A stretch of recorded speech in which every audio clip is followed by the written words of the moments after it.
સુરેન્દ્રનગર જિલ્લાના લીંબડી શહેર અને આસપાસના ગ્રામ્ય વિસ્તારોમાં રખડતા શ્વાનોનો આતંક ચિંતાજનક હદે વધી રહ્યો છે.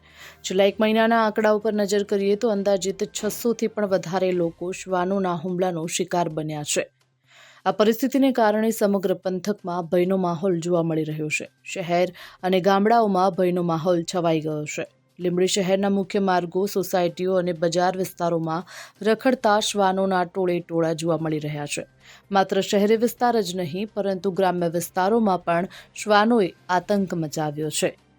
વહેલી સવારે દૂધ ભરવા જતા પશુપાલકો, શાળાએ જતા બાળકો અને રાત્રિના સમય પસાર થતા વાહન ચાલકોને આ શ્વાનો નિશાન બનાવી રહ્યા છે. હોસ્પિટલોમાં શ્વાનોના હુમલામાં ઘાયલ થયેલા દર્દીઓની સંખ્યા એટલી મોટી છે કે સ્થાનિક સરકારી કે ખાનગી હોસ્પિટલોમાં ડોગ બાઇટ કેસોમાં સતત વધારો થઈ રહ્યો છે. હોસ્પિટલના સૂત્રો પાસેથી મળતી માહિતી મુજબ દરરોજ સરેરાશ 9 ઉપરાંતના કેસો નોંધવામાં આવી રહ્યા છે. કહી શકાય કે નાના બાળકો ઘરની બહાર રમવા નીકળતા પણ ડરી રહ્યા છે.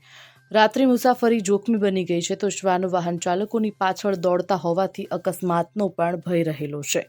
વધારે શ્વાનના હુમલામાં ઘાયલ લોકોને અન્ય હોસ્પિટલમાં રિફર કરવામાં આવે છે તો સ્થાનિક નગરપાલિકા અને તંત્ર દ્વારા શ્વાનોના ખસીકરણ કે અન્ય કોઈ નક્કર પગલાં લેવામાં ન આવતા લોકોમાં પણ રોષ ફેલાયો છે. ગ્રામજનો અને શહેરના રહીશો દ્વારા માંગ કરવામાં આવી રહી છે કે તંત્ર જાગે અને રખડતા શ્વાનોને પકડવા માટેની ખાસ ઝુંબેશ ચલાવે. જો વહેલી તકે આ સમસ્યાનો ઉકેલ નહીં આવે તો આવનારા દિવસોમાં મોટી દુર્ઘટના સર્જાઈ શકે તેવી ભીતિ સેવાઈ રહી છે. Bureau report, Gujarat fight news.